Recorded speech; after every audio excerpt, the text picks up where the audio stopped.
Mahigit 8 bilyon.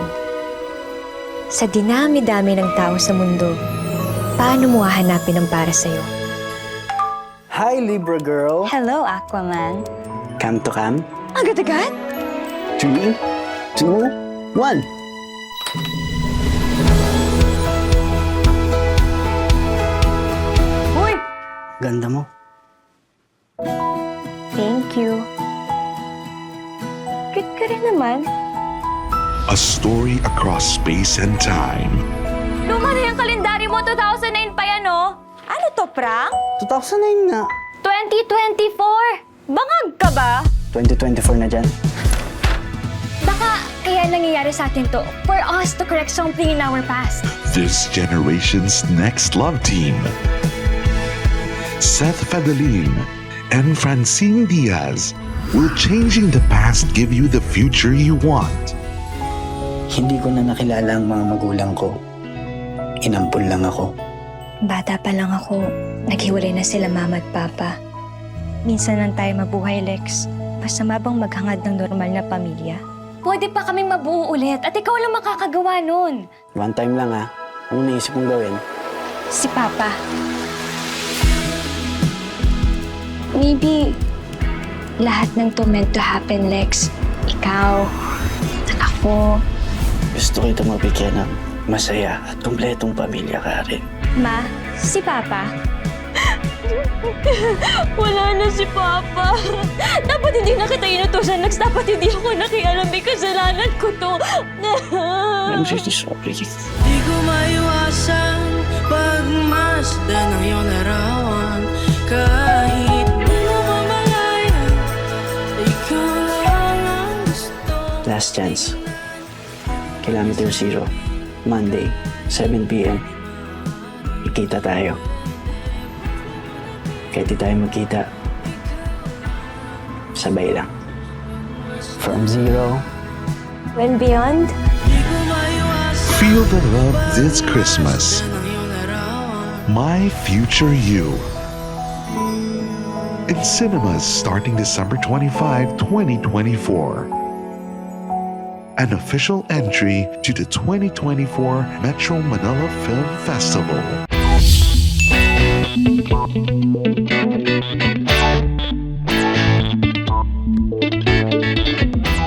Young virgin, mother and child. Tapos nung naglaro kaming lahat ng truth or dare.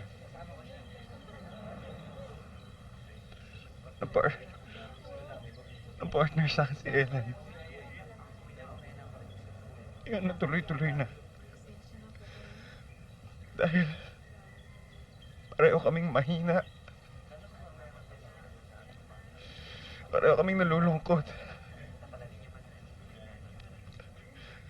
Pero ikaw lang ang mahal ko, Maylene. Pinipilit ko maintindihan yan. Pas lang namin ginawa, alang naming mali. Ba't ka ba nandito?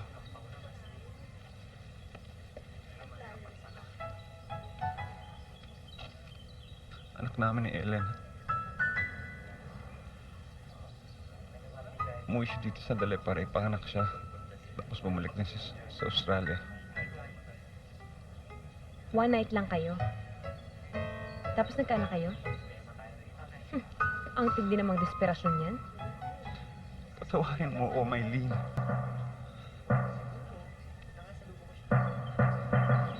Huwag mong papalapitin sa akin yan. Rudy, sinasabi ko sa'yo, huwag mong papalapitin sa akin yan, titirisin ko yan. Kumusta po kayo? Jobert, si Tita Maylene mo. Katrabaho din po ba kayo ng nanay? Hindi. Sa Qatar nagtatrabaho si Maylene. Malayo sa Australia. Pero kaibigan niyo ang nanay.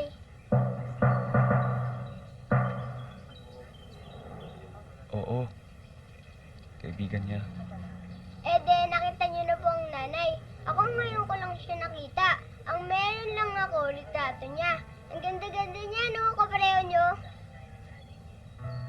Ngayon mo lang nakita yung nanay mo? Opo, ngayon Ngayon lang siya umuwi eh. Pero nakakausap mo naman siya. Opo, sa telepono sa bayan pag may pera ang lola ko. Kilala ko pa ang boss ng nanay. Lagi niyo pong sinasabi sa akin, pataba raw po ako para pag-uwi niya, mataba ang mayayakap niya. Ayaw raw po niyang payatot yung mayayakap niya. Nag-work din po ba kayo sa abroad kagaya ng nanay ko? Oo. Pareho kaming OFW ng nanay mo. Lagi sinasabi ng lola ko, mga bayani raw po kayo.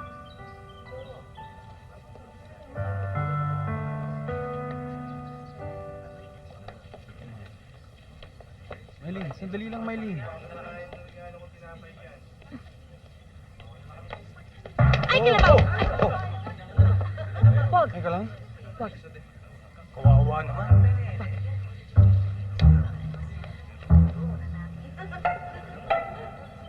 Wag!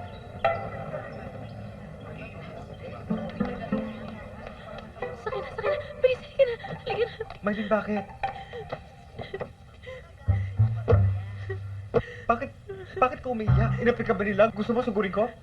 Wag! Eh, bakit ka nga umiiyak? Ano sabi ng babae? Ano ba? Patay na nga eh. Eh, bakit ka nga umiiyak? Tinak na sila. Oh, Ang cute-cute ng bata. eh, bakit ka nga umangaw-ngaw dyan?